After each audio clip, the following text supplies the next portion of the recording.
Hello guys, I hope you guys doing good. Today we're gonna discuss 10 NCLEX questions with rational answers.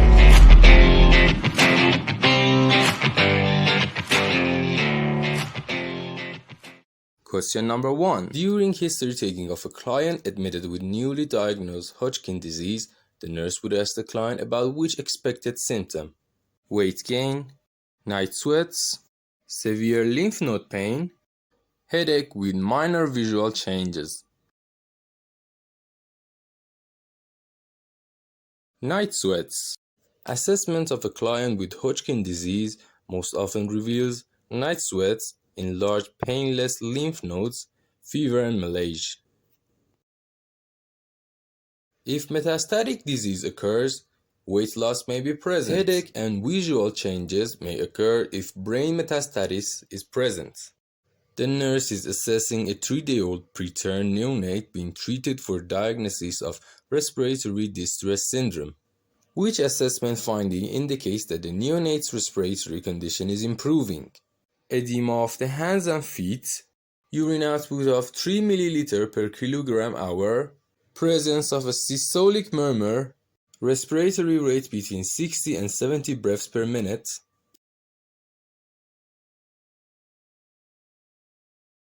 urine output of 3 ml per kilogram hour. RDS is a serious lung disorder caused by immaturity and the inability to produce surfactant, resulting in hypoxia and acidosis. Lung fluid, which occurs in RDS, moves from the lung into the bloodstream as the condition improves and the alveoli open. This extra fluid circulates to the kidney, which results in increased voiding. Edema of the hand and feet occurs within the first 24 hours after the development of RDS as a result of low protein concentration. To ensure client safety, which assessment is most important for the nurse to make before advancing a client from recovering from an appendectomy from liquid to solid food? Bowel sounds, chewing ability, current appetite, food preference.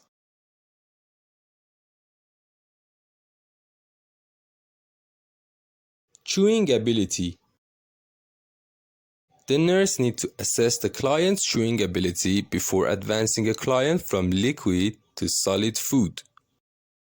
It may be necessary to modify a client's diet to a soft or mechanical chop diet if the client has difficulty chewing because of the risk of aspiration. Bowel sound should be present before introducing any diet, including liquids. Appetite will affect the amount of food eaten, but not the type of diet prescribed. A client has fallen and sustained a leg injury. Which question would the nurse ask to help determine if the client sustained a fracture? Is the pain a dull ache? Is the pain sharp and continuous? Does the discomfort feel like a cramp? Does the pain feel like the muscle was stretched?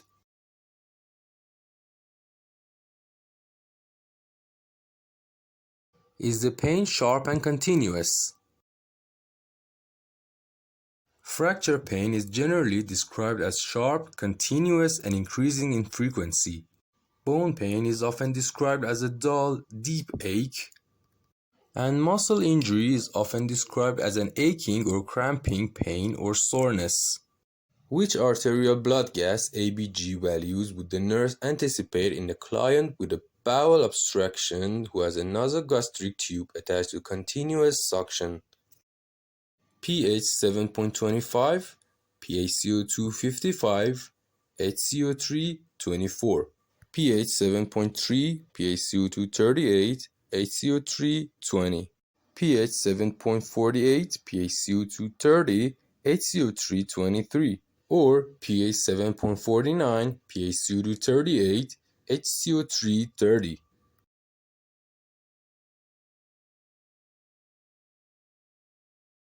The answer is number 4, pH 7.49, PaCO2 38, HCO3 30.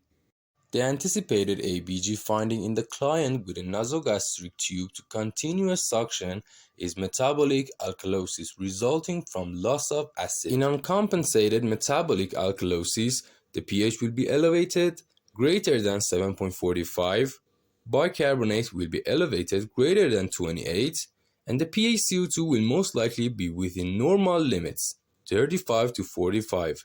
Therefore, option 1, 2, 3 are incorrect. The nurse is monitoring a client with malnutrition who is receiving total parenteral nutrition (TPN). Which action would the nurse take when obtaining a fingerstick glucose reading 425 mg per deciliter? Stop the TPN, administer insulin, notify the primary healthcare provider, decrease the flow rate of the TPN.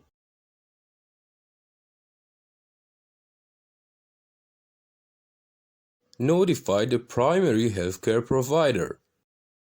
Hyperglycemia is complication of TPN and the nurse should report abnormalities to primary healthcare provider. Option 1, 2, and 4 are not done without a primary healthcare provider's prescription. A client has developed atrial fibrillation resulting in ventricular rates of 150 beats per minute. The nurse would assess the client for which effect of his cardiac occurrence. Select all that apply. Dyspnea, flat neck pain, nausea and vomiting, chest pain or discomfort, hypotension and dizziness, hypertension and headache.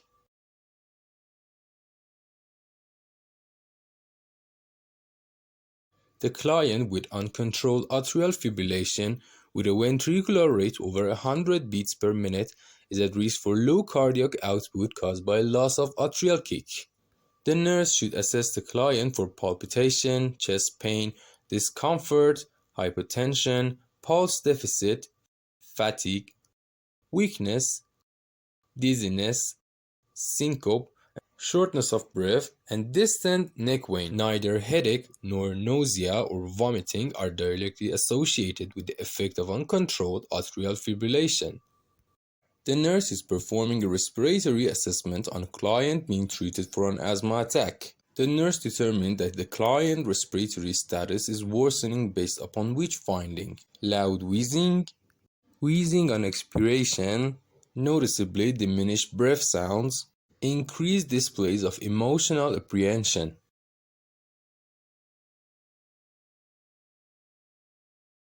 Noticeably diminished breath sounds. Noticeably diminished breath sounds are an indication of severe obstruction and impending respiratory failure. Wheezing is not a reliable manifestation to determine the severity of an asthma attack. Clients with minor attacks may experience loud wheezes, whereas others with severe attacks may not wheeze. For wheezing occurs, the client must be able to move sufficient air to produce breath sounds. Emotional apprehension is likely whether the degree of respiratory distress is being experienced. The nurse is assessing the casted extremity of a client for signs of infection, which finding is an indicative of the presence of an infection. Dependent edema, diminished distal pulse, coolness and pallor of the skin, presence of warm areas on the cast.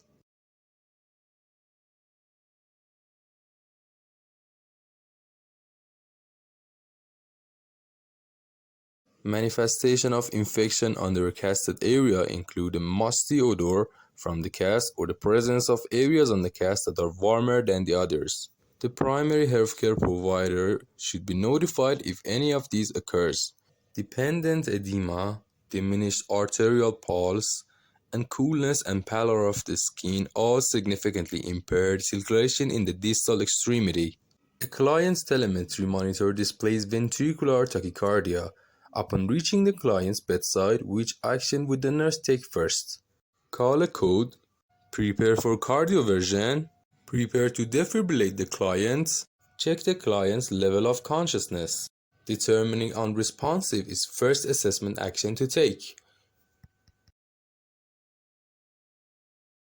When a client is in ventricular tachycardia, there is a significant decrease in cardiac output. However, assessing for unresponsive helps determine whether the client is affected by the decreased cardiac output. If the client is unconscious, then cardiopulmonary resuscitation is initiated. Thank you guys for watching the whole video. I hope you guys liked it. If you're currently preparing for NCLEX exam, make sure you subscribe our channel because we're about to smash the NCLEX exam.